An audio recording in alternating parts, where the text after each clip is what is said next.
서울 근교 병원 장례식장은 고요했습니다. 윤말순 여사의 영정사진이 검은 리본으로 둘러싸인 채 중앙에 놓여 있었죠. 조문객들이 하나둘 들어오는 가운데 막내 며느리 은주는 검은 상복을 단정히 입고 장례식장 한쪽에서 조용히 자리를 지키고 있었어요. 그녀의 눈은 이미 붉어져 있었지만 눈물은 흘리지 않으려 애쓰는 모습이었습니다. 어머님이 저를 딸처럼 아끼셨죠. 큰 며느리 선영의 목소리가 장례식장에 울려 퍼졌어요. 선영은 조문객들 앞에서 손수건으로 눈가를 적시며 연신 눈물을 훔치는 모습이었습니다. 은주는 그 말을 듣자 입술을 꾹 다물었어요.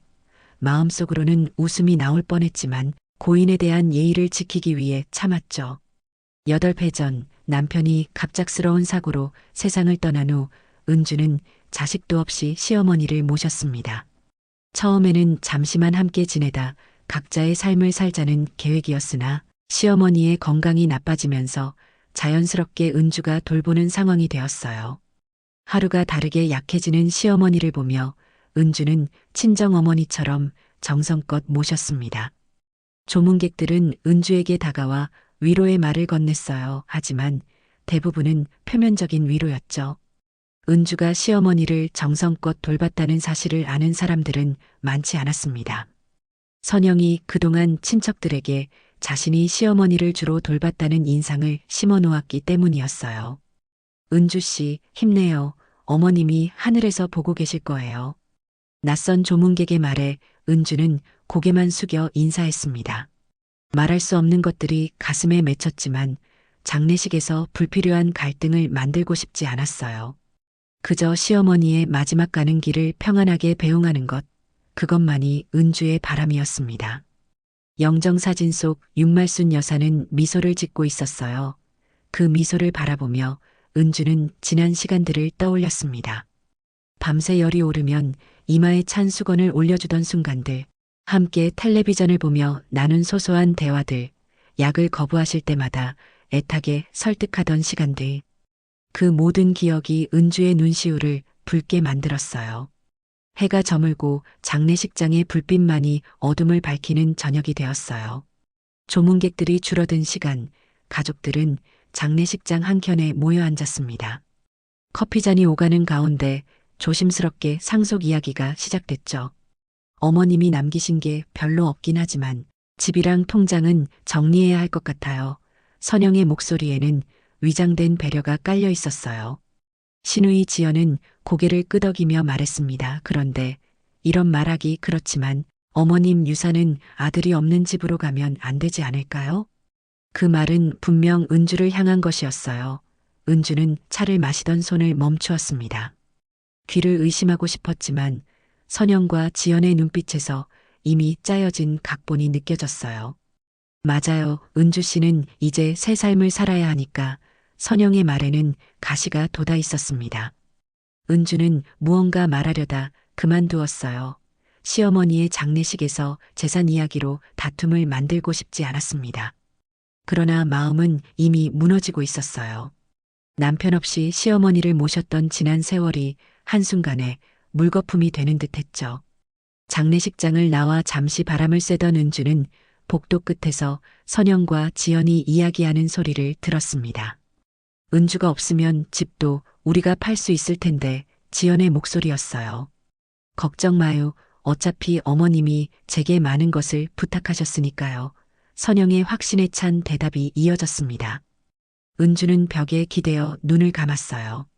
이곳에서 자신을 방어해 줄 사람은 아무도 없다는 사실이 가슴을 짓눌렀습니다. 남편이 살아있었다면 이런 상황이 벌어지지 않았을 거라는 생각이 들었어요. 하지만 현실은 혼자였죠. 외롭게 시어머니를 모시고 이제는 더 외롭게 그 상실을 감당해야 했습니다. 돌아오는 길에 은주는 하늘을 올려다보았어요. 별 하나 보이지 않는 도시의 밤하늘이었습니다. 마치 자신의 마음처럼 어두웠죠. 하지만 아직 장례는 끝나지 않았어요. 은주는 깊은 숨을 들이마시고 다시 장례식장으로 향했습니다. 적어도 시어머니의 마지막 가는 길만큼은 평안하게 해드리고 싶었어요. 이튿날 아침 은주가 조문객을 맞이하고 있을 때였습니다. 이목벌되는 친척이 은주에게 다가와 은밀한 목소리로 물었어요. 은주야, 정말 말순이가 넘어진 건 내가 실수로 그런 거니? 은주는 얼굴이 굳었습니다.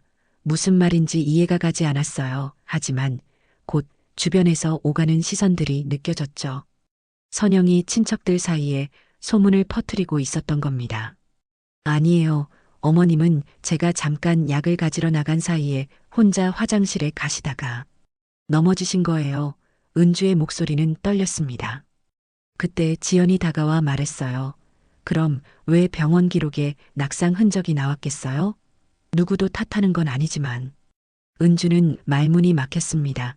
병원 기록에는 당연히 낙상이라고 적혀 있었어요. 그것은 사실이었죠. 하지만 은주가 실수로 밀었다는 이야기는 완전한 거짓이었습니다.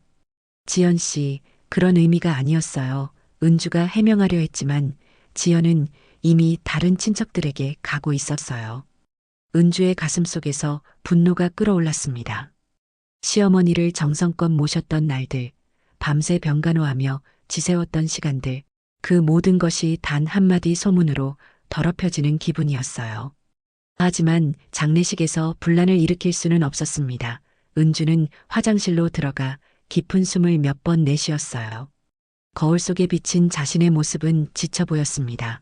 검은 상복이 그 피로를 더 두드러지게 했어요. 은주는 차가운 물로 손을 씻으며 마음을 다스렸습니다. 시어머니가 돌아가신 지 사흘째. 은주의 감정은 이미 한계에 다다르고 있었어요. 화장실에서 나오자 선영이 조문객들에게 이야기하는 소리가 들렸습니다. 어머님이 마지막까지 저를 찾으셨다니까요. 선영아 하시면서. 그 말은 완전한 거짓이었어요. 윤말순 여사는 의식이 흐려지기 전 마지막까지 은주의 이름을 불렀습니다. 그것을 선영도 지연도 알고 있었죠. 하지만 이제는 누구도 진실을 말해주지 않았어요. 은주의 내면에서 감정의 용암이 끓어오르기 시작했습니다. 참을 수 있는 한계가 있었어요. 그리고 그 한계는 점점 다가오고 있었죠. 은주는 발걸음을 돌려 다시 윤말순 여사의 영정 앞에 섰습니다. 사진 속 시어머니는 여전히 미소 짓고 계셨어요. 어머니, 저 어떻게 해야 해요? 은주의 속삭임은 아무도 듣지 못했습니다. 장례 마지막 날 발인을 앞둔 시간이었어요. 가족들이 모두 영정 앞에 모였습니다. 마지막 작별 인사를 하기 위해서였죠. 무거운 침묵이 흐르는 가운데 선영이 갑자기 목소리를 높였어요. 사실 어머님이 저에게 남기신 유언이 있어요. 모두의 시선이 선영에게 쏠렸습니다. 은주는 의아한 표정을 지었어요. 시어머니는 의식이 희미해지기 전까지 특별한 유언을 남기지 않았습니다. 적어도 은주가 아는 한은요. 어머님이 저에게 말씀하셨어요. 내가 모든 걸 정리해다오라고. 선영의 목소리는 떨리는 척했지만 눈빛은 단단했어요. 지연은 그 말에 고개를 끄덕였습니다. 맞아요. 어머님이 선영 언니를 많이 의지하셨으니까. 은주는 그 자리에 얼어붙었어요. 시어머니가 의식이 있을 때 한 말은 전혀 달랐습니다. 은주야, 고마워가 마지막이었죠. 그런데 이제 와서 이런 거짓말이라니. 은주의 심장이 빠르게 뛰기 시작했어요. 그래서 어머님 유산 문제는 제가 정리하겠습니다. 은주 씨에게는 적절한 몫을 드리겠지만 선영의 말은 계속되었습니다. 그 순간 은주의 내면에서 무언가가 끊어졌어요. 8배 동안 쌓아온 인내와 희생이 한순간에 무너지는 소리였죠. 은주는 천천히 일어섰습니다. 모두의 시선이 그녀에게 향했어요. 정말 그렇게 말씀하셨나요? 은주의 목소리는 놀라울 정도로 차분했습니다. 선영은 잠시 당황했지만 이내 고개를 끄덕였어요. 그럼요, 어머님이 분명히. 그 순간 은주는 자신의 상복 상의를 움켜쥐었습니다. 그리고 모두가 보는 앞에서 찢어버렸어요. 천이 찢어지는 소리가 장례식장에 울려 퍼졌죠. 남편 없이 어머님 모신 8회가 이런 평가를 받아야 합니까? 은주의 절규는 장례식장을 얼어붙게 만들었어요. 아무도 움직이지 못했습니다.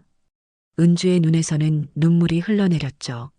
어머님이 마지막으로 부르신 이름은 제 이름이었어요. 은주야, 고마워가 마지막 말씀이셨습니다. 그런데. 은주는 더 이상 말을 잇지 못했어요. 그녀는 영정 앞에 주저앉아 오열했습니다. 상의가 찢어진 채로 은주는 8회 동안 참아왔던 모든 감정을 쏟아냈어요. 아무도 그녀를 말리지 못했죠. 모두가 은주의 진심 어린 슬픔 앞에서 할 말을 잃었습니다.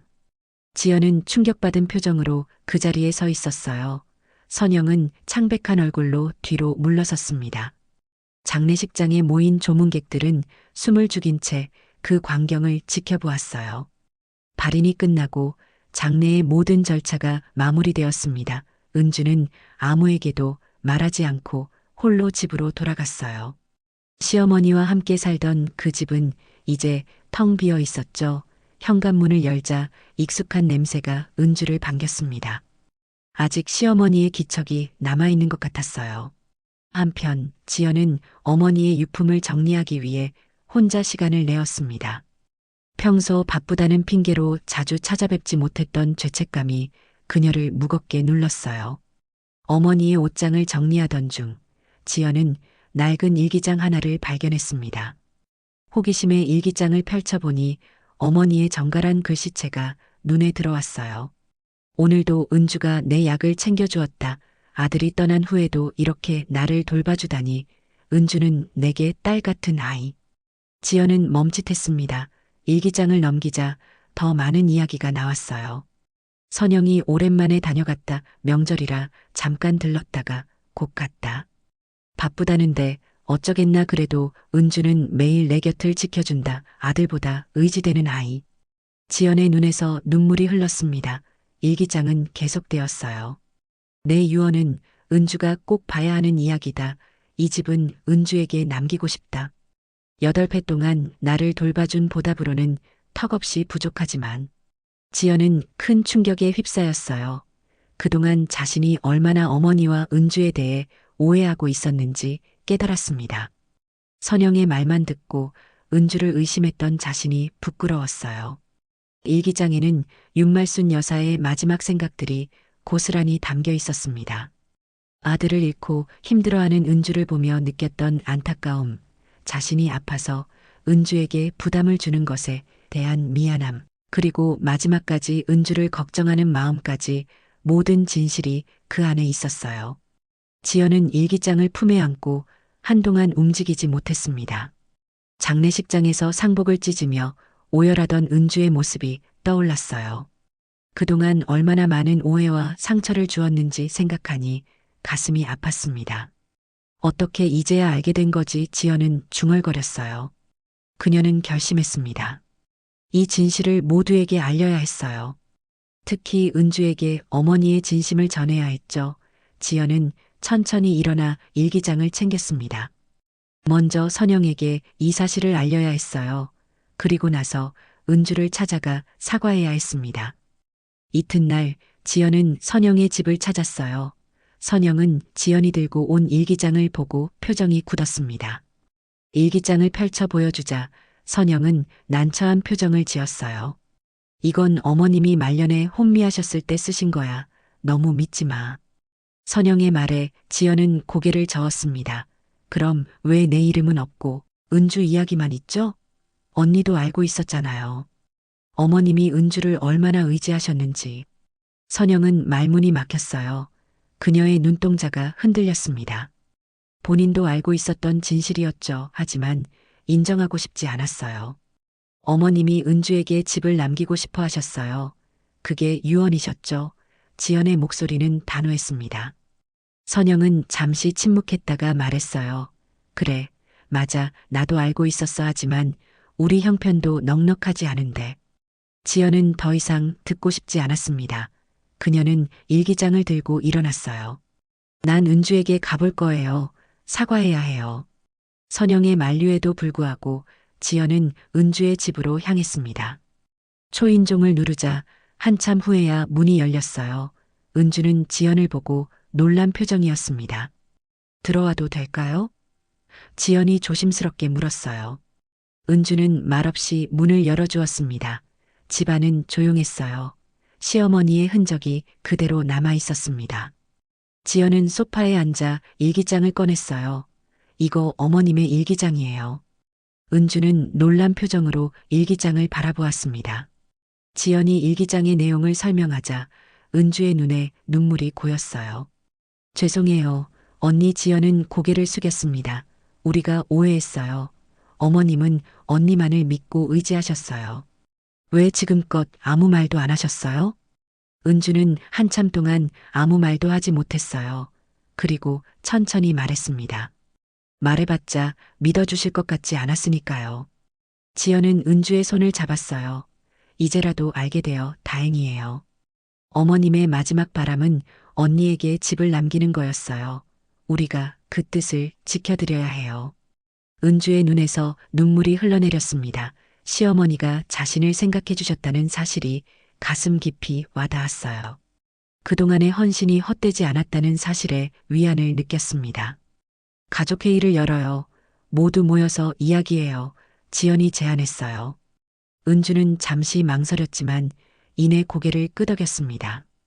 이제는 더 이상 숨기고 참을 필요가 없었어요. 시어머니의 진심을 모두가 알아야 했죠.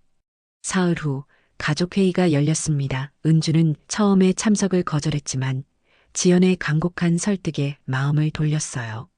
선영을 포함한 친척들이 모두 모인 자리였습니다. 분위기는 무거웠어요. 의견이 갈리고 감정이 상한 상태에서 오랜만에 마주하는 자리였기에 서로를 바라보는 눈빛에도 조심스러움이 묻어났습니다. 오늘 모인 이유는 어머님의 진짜 마음을 전하기 위해서예요. 지연이 입을 열었습니다. 그녀의 목소리는 떨렸지만 단호했어요.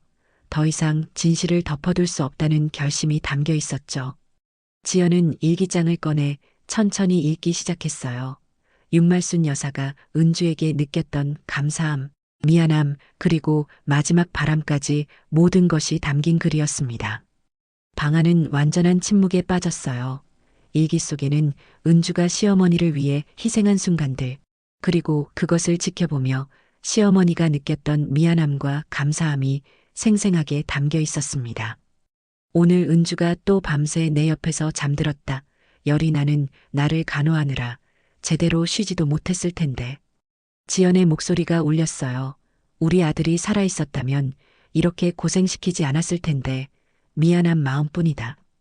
참석한 친척들의 얼굴이 점차 굳어갔습니다. 그동안 은주에 대해 얼마나 오해하고 있었는지 깨닫는 순간이었어요. 일부는 눈물을 훔쳤고 다른 이들은 부끄러움에 고개를 숙였습니다. 선영은 묵묵히 듣다가 점점 표정이 굳어갔습니다. 마지막 부분에서 그녀는 갑자기 자리에서 일어났어요. 모두가 그녀를 바라보았죠. 선영은 한마디 말도 없이 도망치듯 밖으로 나갔습니다. 문이 닫히는 소리가 회의실에 울려 퍼졌어요. 선영 언니 지연이 뒤쫓으려 했지만 친척 중 한 명이 말렸어요. 놔두세요. 시간이 필요할 거예요. 지금은 무슨 말을 해도 받아들이기 어려울 테니까요. 회의는 계속되었습니다.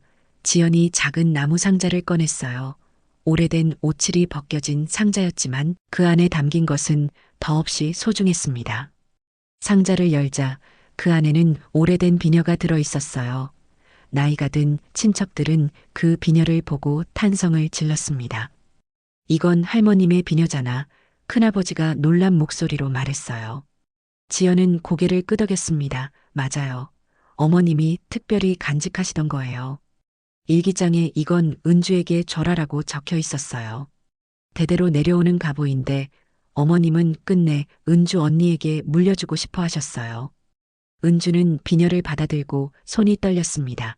그것은 윤말순 여사가 결혼할 때 시어머니에게서 받은 가보였어요. 대를 이어 내려오던 소중한 물건이었죠.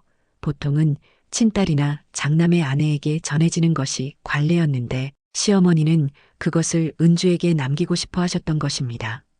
이 비녀는 우리 가문의 며느리가 대대로 이어받아온 것이에요. 시어머니께서 며느리를 인정하고 가족으로 받아들인다는 의미죠. 큰아버지가 설명했어요. 말순이가 이걸 은주에게 남겼다는 건 정말 특별한 의미가 있어요. 은주의 눈에서 눈물이 흘러내렸습니다. 그녀는 비녀를 가슴에 안았어요. 말로 표현하지 못했던 시어머니의 사랑이 이 작은 물건을 통해 전해지는 것 같았습니다. 은주야, 우리가 미안해. 친척들의 사과가 이어졌습니다. 그동안 내가 얼마나 힘들었을지 생각도 못했어. 우리는 명절에 잠깐 들렀다가 떠났지만 너는 매일 어머님을 돌봤구나. 장례식에서 내가 상복을 찢었을 때 우리는 내 마음을 이해하지 못했어. 사과의 말들이 이어질수록 은주는 더욱 울음을 참기 어려웠어요. 그녀는 비녀를 꼭 쥐고 흐느꼈죠. 시어머니가 끝내 말로 표현하지 못했던 진심이 이제야 밝혀지는 순간이었습니다. 그동안의 오해와 상처가 한꺼번에 밀려왔어요. 어머님은 항상 은주를 자랑스러워 하셨어요. 지연이 말했습니다. 일기장에는 은주가 있어 다행이다. 은주는 내 진짜 딸이다라는 말이 여러 번 나와요. 우리 모두가 오해했어요. 특히 저는 자주 찾아뵙지도 못하면서. 은주는 고개를 들어 지연을 바라보았어요. 그녀의 눈에는 더 이상 원망이 없었습니다. 단지 이해와 용서만이 있었죠. 괜찮아요. 어머님은 지연 씨를 사랑하셨어요. 모두를 사랑하셨죠. 어머님은 늘 내 자식들은 다 바빠서라고 하시면서도 여러분의 사진을 자주 보셨어요. 그 말에 지연은 더욱 울음을 터뜨렸습니다. 다른 친척들도 눈시울을 붉혔어요. 그동안 보지 못했던 진실 앞에서 모두가 숙연해졌습니다. 회의는 윤말순 여사의 유언대로 재산 문제를 정리하는 것으로 마무리되었어요. 집은 은주에게 남기고 다른 재산은 공평하게 나누기로 했습니다. 누구도 이의를 제기하지 않았어요. 오히려 은주에게 더 많이 드려야 한다는 의견도 있었죠. 회의가 끝나고 은주는 비녀를 들고 집으로 돌아왔어요. 시어머니의 방에 들어가 비녀를 옛자리에 두었습니다. 그것은 이제 은주의 것이었지만 여전히 시어머니의 흔적이 담긴 물건이었어요.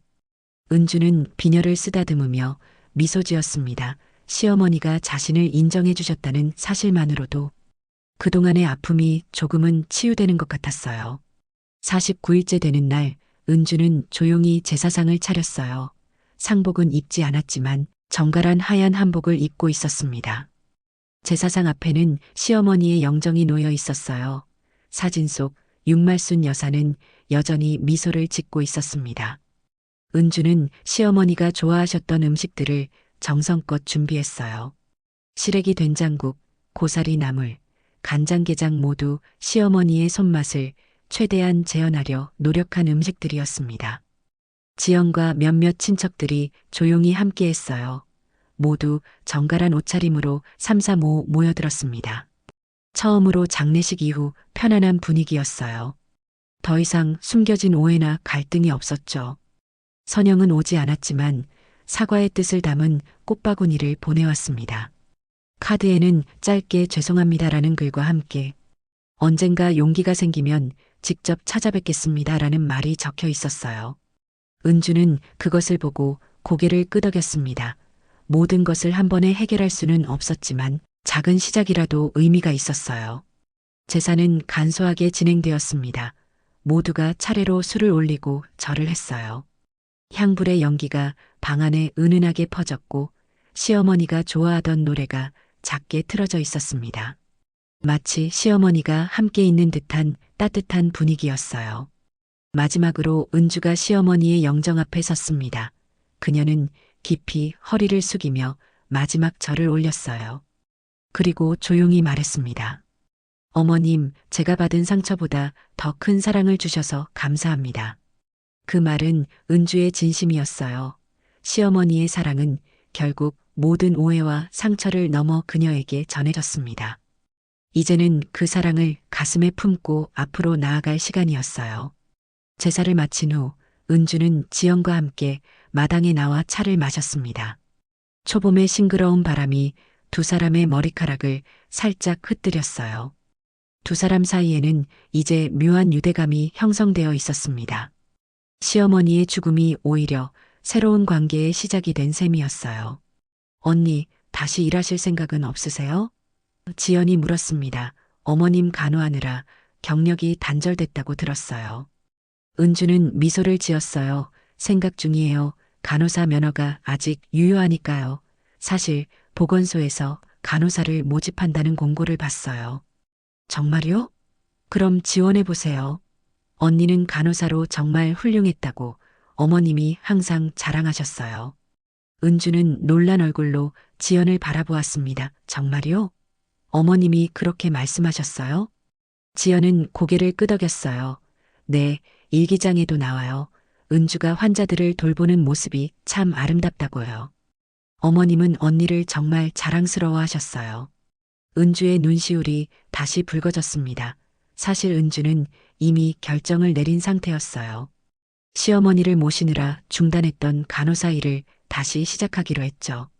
동네 보건소에서 간호사를 모집한다는 소식을 듣고 이력서를 넣은 상태였습니다.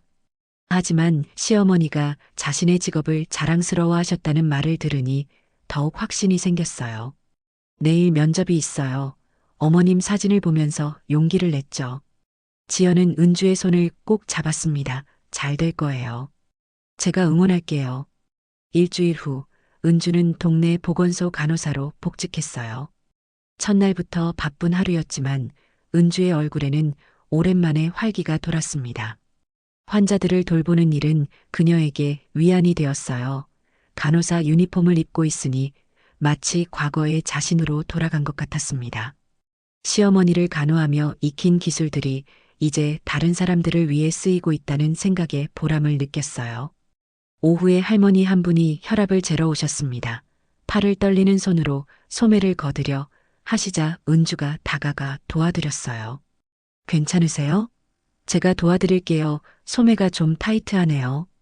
은주는 할머니의 손을 부드럽게 잡아주었습니다. 그 순간 할머니의 눈과 마주쳤어요. 주름진 얼굴, 그리고 따뜻한 눈빛이 마치 시어머니를 보는 것 같았습니다. 은주는 따뜻한 미소를 지었어요. 간호사 선생님 손이 참 따뜻하네요. 내 딸 같아 할머니가 말씀하셨습니다. 감사합니다. 혈압 좀 재보겠습니다. 심호흡 한번 해주세요. 은주가 답했어요. 할머니의 혈압을 재는 동안 은주는 문득 깨달았습니다. 시어머니가 떠났지만 그분의 사랑은 여전히 자신의 삶에 흐르고 있다는 것을요. 그리고 이제 그 사랑을 다른 이들에게 나눠줄 수 있다는 것도 말이죠. 선생님, 내가 지난주에도 왔었는데 기억나요? 그때는 다른 간호사 선생님이. 네, 오늘부터 제가 이 자리를 맡게 됐어요. 앞으로 자주 뵐 것 같네요. 은주가 미소 지으며 대답했습니다. 그래요? 그럼 나 좀 잘 봐주세요. 나 혼자 사는 노인네라 할머니의 말에 은주는 고개를 끄덕였어요. 걱정 마세요. 제가 잘 돌봐드릴게요. 혼자 사시면 더 자주 들러서 건강 체크해드려야겠네요. 진료가 끝난 후 은주는 창밖을 바라보았습니다. 겨울이 지나고 봄이 오고 있었어요. 가지마다 새순이 돋아나고 작은 꽃봉오리들이 맺히기 시작했습니다. 새순이 돋아나는 나뭇가지처럼 은주의 삶도 새롭게 시작되고 있었어요. 상처는 여전히 있었지만 그 상처 위로 새로운 희망이 자라나고 있었습니다. 퇴근 시간 은주는 가방에서 시어머니의 비녀를 꺼내 잠시 바라보았습니다. 오늘부터 이 비녀를 머리에 꽂고 다니기로 했어요. 시어머니의 사랑을 늘 가까이 느끼고 싶었습니다. 은주는 비녀를 머리에 꽂고 거울을 보았어요. 마치 시어머니가 뒤에서 지켜보고 있는 것 같았습니다. 어머님, 저 잘 살고 있어요. 걱정 마세요. 그날 저녁 은주는 오랜만에 행복한 마음으로 집으로 향했습니다. 길에서 만난 이웃들에게 밝게 인사했고 집 앞 작은 화단에 물을 주었어요. 내일은 지연이 집에 놀러 온다고 했습니다. 선영도 언젠가는 찾아올지 모르겠죠. 이제 그녀는 알았어요. 진정한 가족은 피보다 더 깊은 사랑으로 연결된다는 것을요. 시어머니와의 인연은 끝나지 않았습니다. 그 사랑은 은주의 마음속에 그리고 그녀가 나누는 따뜻함 속에 영원히 살아있을 테니까요. 비녀의 차가운 감촉이 은주의 머리에서 따뜻하게 느껴졌습니다. 마치 시어머니의 손길처럼요.